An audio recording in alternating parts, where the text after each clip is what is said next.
Skeletal muscles are voluntary, controlled consciously by the nervous system, and are made up of fascicles, which are bundles of muscle fibers surrounded by connective tissue, blood vessels, and nerves.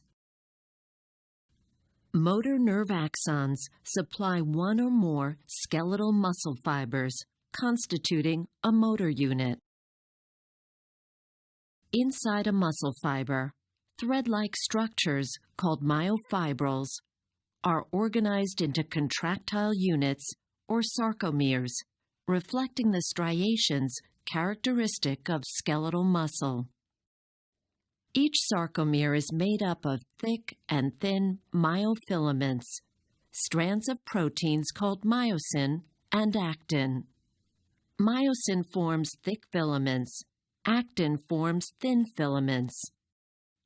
The protruding heads of myosin filaments form cross bridges that bind to actin filaments and ATP, an energy transport molecule. Thin filaments contain a sequence of actin molecules with myosin binding sites. At rest, actin molecules bind tropomyosin and troponin, two contractile proteins that inhibit contraction.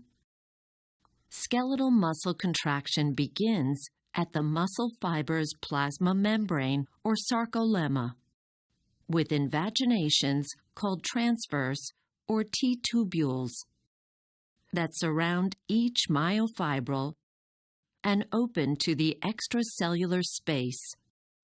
T-tubules connect to a membranous network called the sarcoplasmic reticulum that store calcium and transfer ions via voltage-gated channels into the myofibril sarcoplasm to regulate muscle contraction.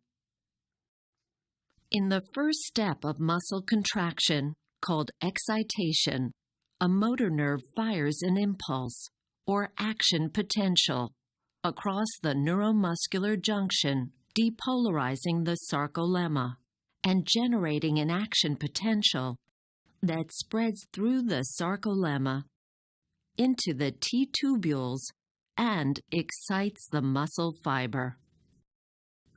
The second step is coupling, wherein the action potential depolarizes the T-tubules. Channels in the sarcoplasmic reticulum release calcium into the sarcoplasm. Along the myofilaments, troponin binds calcium and separates from tropomyosin. In the third step, called contraction, tropomyosin shifts away from actin to expose the myosin binding sites, enabling myosin to bind to actin, resulting in the activation of ATP and the cross bridges. Released energy causes the myosin heads to rotate and pull the thin filaments inward, sliding past the thick filaments and shortening the sarcomere. The fourth step of muscle contraction is relaxation, in which calcium ions return to the sarcoplasmic reticulum and break the myosin-actin bonds. The cross bridges disengage and the sarcomere lengthens, resulting in relaxation of the muscle and the end of the contraction.